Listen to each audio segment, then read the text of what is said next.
क्या आप जानते हैं कि वास्तु के अनुसार सोने और चांदी के आभूषण को साथ नहीं रखा जा सकता? इस पर हमारे वास्तु का पंच तत्व का सिद्धांत क्या कहता है? आपके घर में किन चीज़ों की कमी होने वाली है या आपके लाइफ में किन चीज़ों की कमी बनी रहेगी, ये आपके घर का आकार तय करता है। नमस्कार, बहुत स्वागत है आपका। मैं हूं आचार्य सूरज शास्त्री और आप देख रहे हैं गुरु आश्रम। हमारे घर का आकार बहुत ही महत्वपूर्ण है। आपके जीवन में किन चीज़ों की कमी होने वाली है, ये घर का आकार तय कर देता है। क्या आप भी एल शेप वाले घर में रह रहे हैं या आपके घर का शेप कुछ सी आकार का बना है, या आप अजीबोगरीब डिजाइन वाले फ्लैट्स में रहते हैं, या फिर आपका घर काफ़ी लंबा है। बहुत सारी चीज़ें हैं। हम केंद्र तय कैसे करेंगे, ये महत्वपूर्ण हो जाता है।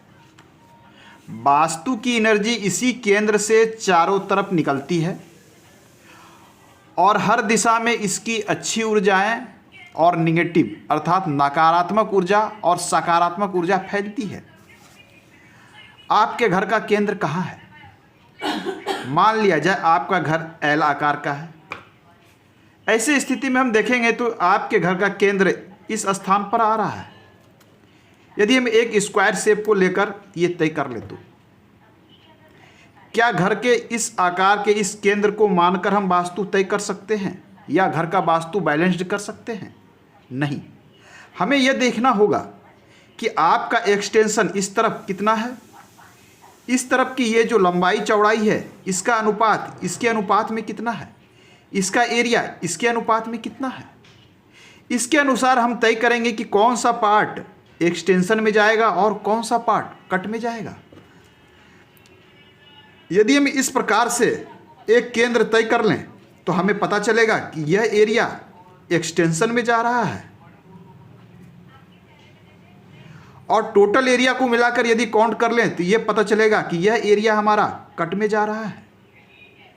अब हमें यह देखना होगा दिशा के अनुसार, यदि यह पूर्व दिशा है तो आपका ईशान कोण वाला क्षेत्र कट में है, तो कौन सी दिशा में कौन सा एरिया कट रहा है उसके अनुपात में अनुसार आपके ऊपर वास्तु के पॉजिटिव और सकारात्मक या नकारात्मक प्रभाव पड़ते हैं। जो क्षेत्र आपके घर से कट जाएगा उससे संबंधित ऊर्जा की कमी आपके जीवन में देखने को मिलेगी। कई बार हम देखते हैं कि हमारे घर का आकार कुछ इस प्रकार सा होता है। इसे सी शेप का आकार कहा जाता है।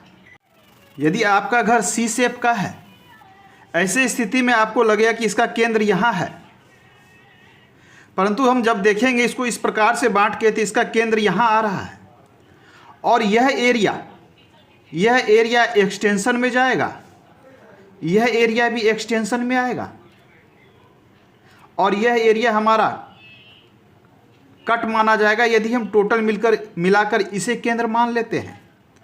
तो बहुत सारी चीज़ों को देखते हुए हमें केंद्र तय करना पड़ता है। कई बार हम देखते हैं कि हमारा फ्लैट्स, जिस फ्लैट में हम रहते हैं, अजीब-ओ-गरीब डिजाइन का होता है। ऐसे फ्लैट्स में केंद्र तय करना थोड़ा कठिन हो जाता है। जब हम केंद्र का निर्धारण ही नहीं कर पाएंगे तो हम वास्तु को संतुलित सही तरीके से नहीं कर पाते हैं।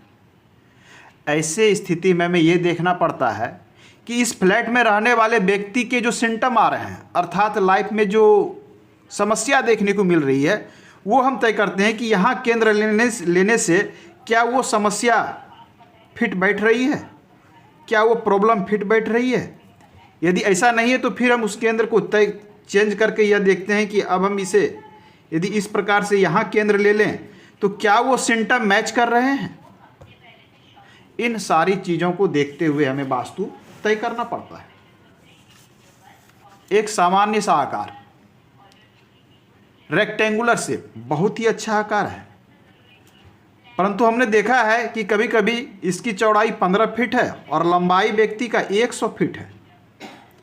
ऐसे स्थिति में इसका केंद्र कहाँ आएगा?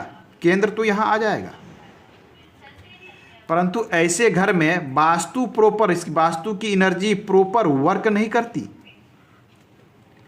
तो ऐसे घर में वास्तु का निर्धारण करना थोड़ा कठिन होता है।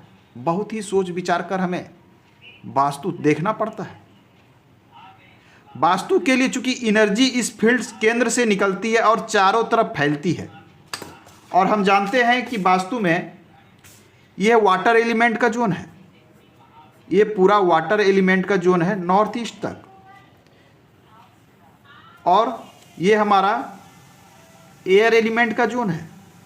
उसके बाद यहाँ से शुरू होता है और यहाँ तक हमारा फायर एलिमेंट में आता है। इस प्रकार से ये हमारा अर्थ एलिमेंट है और ये हमारा स्पेस एलिमेंट। इस प्रकार से 5 एलिमेंट्स बटे हुए हैं, और इस एलिमेंट्स के अनुसार एक बैलेंस और एक संतुलन चलता है। कुछ लोग कहते हैं कि हमें घर में किन स्थानों पर बहुमूल्य सामान रखना चाहिए, कीमती सामान कहाँ रखें, हम अपने घर के जेवर जेवरात को, पैसों को, रुपयों को कहाँ रखें। साउथ वेस्ट यह दिशा स्टेबल है, अस्थिरता का दिशा है। इस दिशा में रख सकते हैं, बिल्कुल आप रख सकते हैं, परंतु आपने सुना होगा कि सोने और चांदी के जेवर को एक साथ नहीं रखना चाहिए। दिशा भी महत्वपूर्ण है, एलिमेंट्स भी महत्वपूर्ण है। हम किन वस्तुओं को कहाँ रख रहे हैं और कितनी मात्रा में रख रहे हैं, यह भी महत्वपूर्ण है। आप बहुत अधिक संख्या में यदि सोने और चांदी को मिलाकर एक साथ रखते हैं तो ये वास्तु के अनुसार बिल्कुल अनुकूल नहीं है।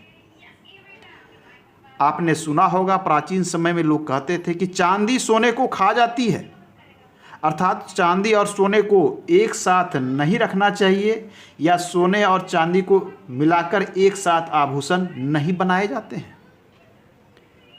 इसके पीछे भी एलिमेंट्स की थ्योरी है, तत्व का सिद्धांत है। चांदी जिसे जल तत्व माना जाता है, चांदी जल तत्व का प्रतिनिधित्व करता है, वाटर एलिमेंट्स है। सोना अग्नि तत्व, फायर एलिमेंट्स है। अब आप देखेंगे तो फायर और अग्नि का कॉम्बिनेशन बिल्कुल नहीं है। ये दोनों यदि साथ रहें तो हावी कौन होगा। ये बीच में एयर है, एयर फायर को मदद करता है। एयर यदि मिल जाए तो फायर और भी भड़कती है। ये वाटर, ये एयर, ये फायर, ये अर्थ और ये स्पेस, ये 5 एलिमेंट्स हैं, और एक ये एलिमेंट्स इसके सपोर्टर हैं, ये एलिमेंट्स इसके सपोर्टर हैं, परंतु ये एलिमेंट्स इसके सपोर्टर नहीं है, ये एक दूसरे के विरुद्ध प्रकृति के हैं। और ये चांदी है और ये सोना है। जल को यदि हम फायर और जल को मिलाएंगे तो जल फायर को बुझा देगा। नुकसान किसका होगा? फायर का। सोना और चांदी दोनों को यदि हम मिला दें, ये चांदी और ये सोना, ये जल तत्व, ये फायर तत्व, ये अग्नि तत्व, चांदी सोने को नुकसान पहुंचाएगा। इसलिए लोग कहते थे प्राचीन समय में कि सोने और चांदी के आभूषण एक साथ नहीं रखना चाहिए। एक तो एलिमेंट्स थ्योरी कि दोनों जल तत्व और अग्नि तत्व को यदि आपने मिला दिया, ये समस्या कहाँ क्रिएट करेगी? ये डायरेक्ट समस्या उत्पन्न करेगी आपके आगमन, जो धन का आगमन होना है। फायर का अर्थ होता है क्रिएशन, फायर का नुकसान हो रहा है अर्थात क्रिएशन का नुकसान हो रहा है, उत्पादन का नुकसान हो रहा है, अर्थात डायरेक्ट आपके धन का नुकसान होने वाला है ऐसी स्थिति में। इसलिए कहा जाता था कि सोने और चांदी को साथ में ना रखें। तो क्या चांदी हम दक्षिण दिशा में रख सकते हैं? नहीं। फायर जोन में, जहाँ तक फायर जोन आता है, इस फायर जोन में यदि चांदी की मात्रा अधिक है तो इस जोन में आप स्टोरेज नहीं कर सकते, पूरे साउथ में नहीं करना चाहिए। तो किन चीज़ों का कहाँ स्टोरेज करना है, कौन सी वस्तुएं कहाँ रखनी है, यह भी बहुत महत्वपूर्ण है। कई बार लोगों का घर पूरा वास्तु के अनुकूल होता है, संतुलित होता है बनावट, परंतु उसके अंदर में रखी हुई वस्तुएं असंतुलित होती है और समस्या यहाँ से भी क्रिएट हो जाती है। तो आज के अंक में इतना ही, मिलते हैं अगले अंक में। पुनः हम नई चीज़ों को जानने का प्रयास करेंगे। आपको यदि वास्तु के अनुरूप निर्माण कराना हो, घर का वास्तु जांच कराना हो, आप हमारे दिए गए व्हाट्सएप नंबर पर संपर्क कर सकते हैं। धन्यवाद।